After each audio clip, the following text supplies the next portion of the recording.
Ok. Alguma consideração? Basileia também, a cidade alta, Servelha do Basileia, da Idade Média, é bem especial, bem linda. A gente pode passar todo o tempo caminhando aí, ir em restaurantes pequenos. Tem uma alma especial, como em um lugar, a borda do Reino, com fronteira com a Alemanha e França. Tem uma história bem especial para a Suíça. E o Carnaval de Basileia, que é famoso, é um carnaval diferente do carnaval brasileiro, mas vale a pena. Tem história também, uma temporada interessante para viajar na Basileia. Ok, outra coisa que a gente falou aqui, que às vezes cidades pequenas e grandes, né? Uma cidade grande na Suíça é o quê? 500 mil habitantes, mais ou menos? Não chega nem a isso, né? Zurique é 300 mil. 300 mil, e essa é a maior cidade suíça. Então a gente está falando de todas cidades pequenas e de fácil locomoção. Então o passageiro realmente pode se locomover pelos centros dessas cidades a pé com maior tranquilidade, que ele não vai encontrar nenhum problema para fazer isso. E saindo da Basileia, que fica bem ao norte da Suíça, nós vamos para Lucerna, e Lucerna, para mim, é a cidade mais charmosa, o centro histórico mais charmoso da Suíça. E o que acontece? Faz parte de um dos roteiros que nós mais vendemos e dos mais populares. Além de Lucerna ser um dos destinos mais visitados na Suíça, ela é muito fácil se chegar com os trens para iniciar a sua viagem para o interior da Suíça vindo de Zurique. Então, a grande maioria dos nossos roteiros saem de Zurique e passam por Lucerna. Tá? Lucerna, acredito eu, 2 noites seja um tempo ideal para se ficar na cidade, pelo menos isso, na verdade. E a gente vai ver um pouco mais do que se tem lá em Lucerna agora. Lucerna é muito interessante porque é uma síntese da Suíça. A gente fala de cidade, lago e montanhas. É ponto de partida para várias excursões de montanha da região, como por exemplo o Monte Titlis, nós vamos falar bastante dele agora. Mas Lucerna é uma cidade muito pitoresca, bastante turística. Ela tem um clima lacustre, muito agradável.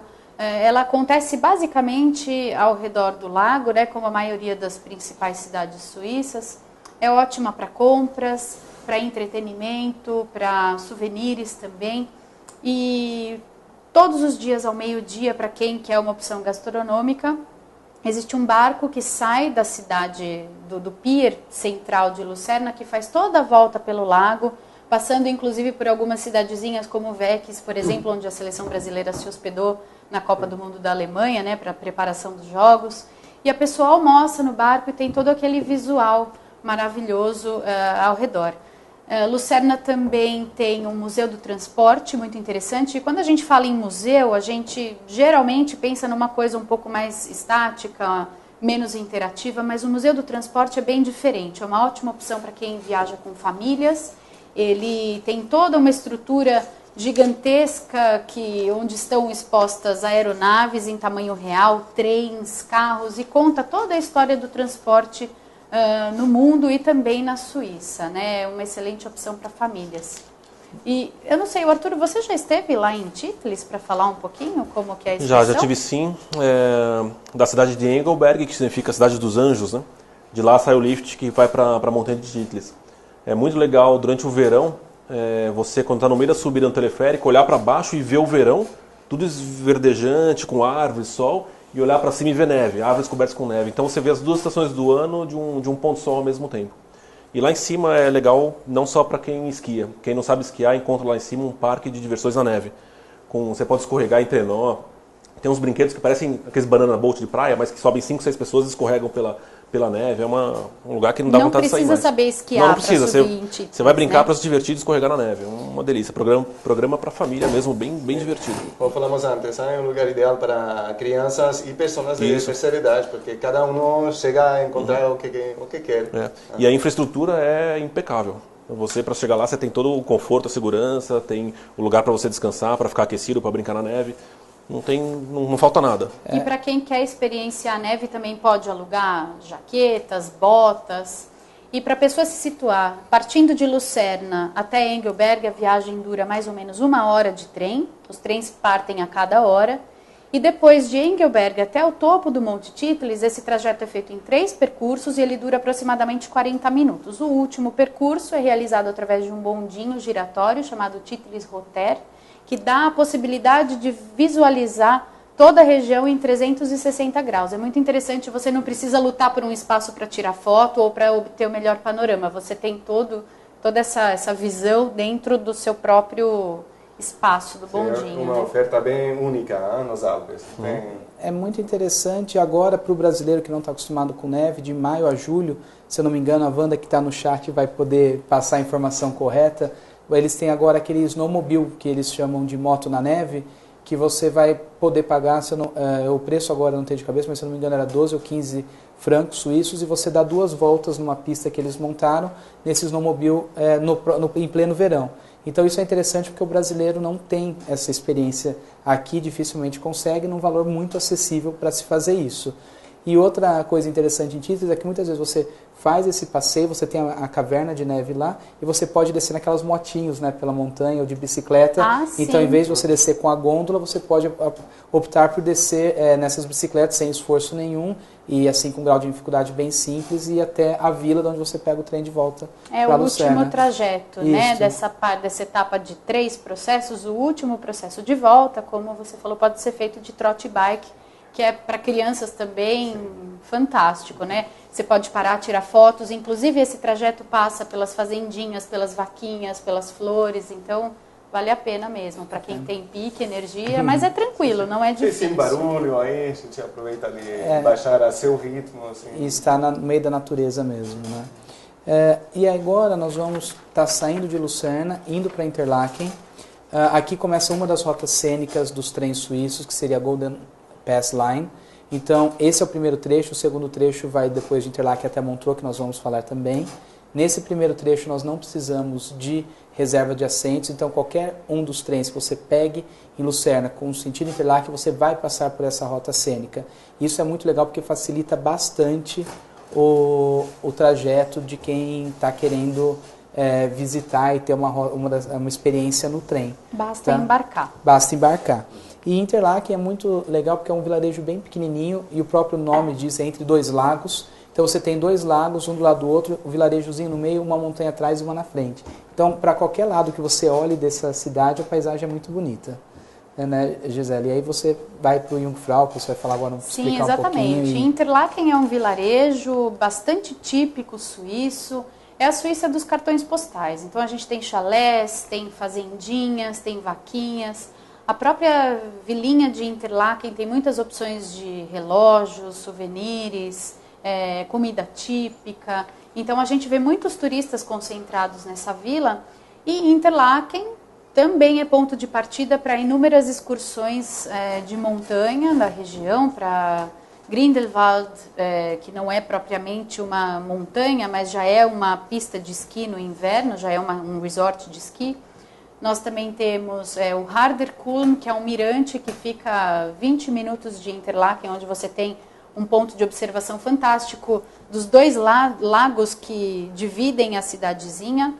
E o highlight dessa excursão toda é o Jungfraujoch, que é o topo da Europa, a estação de trem mais alta do continente, acima de 3.400 metros de altura, feito em 3 etapas também. E lá em cima você tem também um panorama fantástico de toda a região dos Alpes. Quando o tempo está ensolarado, a gente consegue ver a Floresta Negra na Alemanha, o Mont Blanc na França, então realmente é fantástico. E muitos grupos sobem até o topo da Europa, os brasileiros também cada vez mais têm descoberto isso. E o que é bacana, até a gente esqueceu de falar da outra vez, o Jungfraujoch e o Corcovado são montanhas irmãs, montanhas parceiras.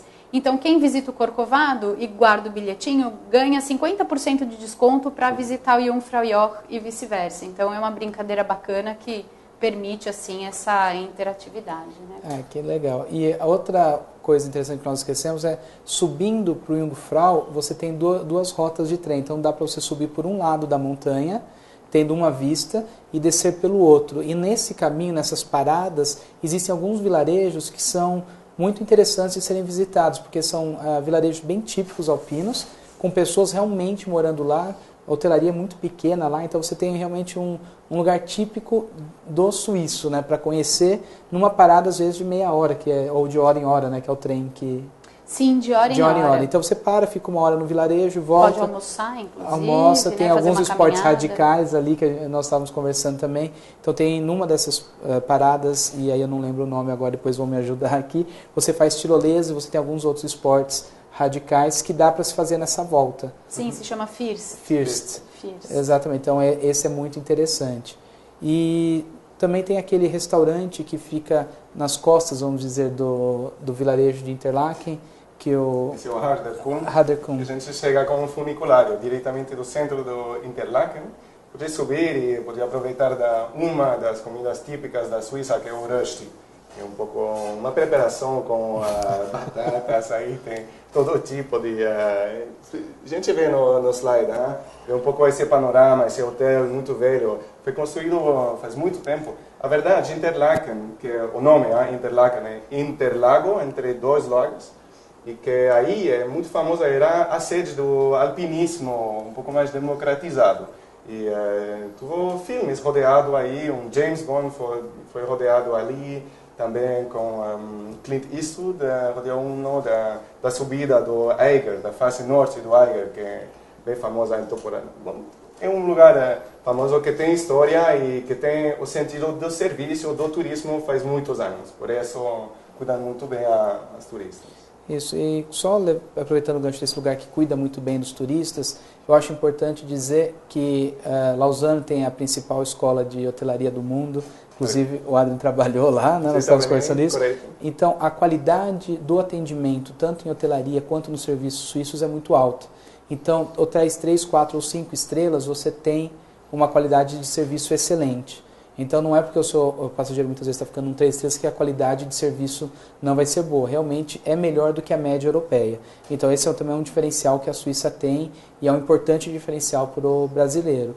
E o outro é que agora tem uma colonização portuguesa, né, Gisele, muito grande na Suíça. A imigração portuguesa na Suíça, ela é muito acentuada. Nas últimas décadas, muitos portugueses procuraram a Suíça como local de trabalho e, eventualmente, se instalaram na indústria do turismo. Então, raramente, quando a gente vai para a Suíça, a gente não se depara com um português no restaurante onde a gente vai almoçar ou no hotel onde a gente está hospedado. Isso também quebra um pouquinho aquele mito de que a Suíça só fala alemão ou a Suíça só fala francês. Isso não é verdade. Existem muitos portugueses que moram. Eles estão escondidinhos, mas eles estão lá. E muita gente volta falando, nossa, conheci um português que mora na Suíça há muitos anos, bati um papo com ele, enfim, esse gelo é quebrado, literalmente. Né? E também até a comunidade brasileira vai crescendo, né? Tem bastante brasileiro que...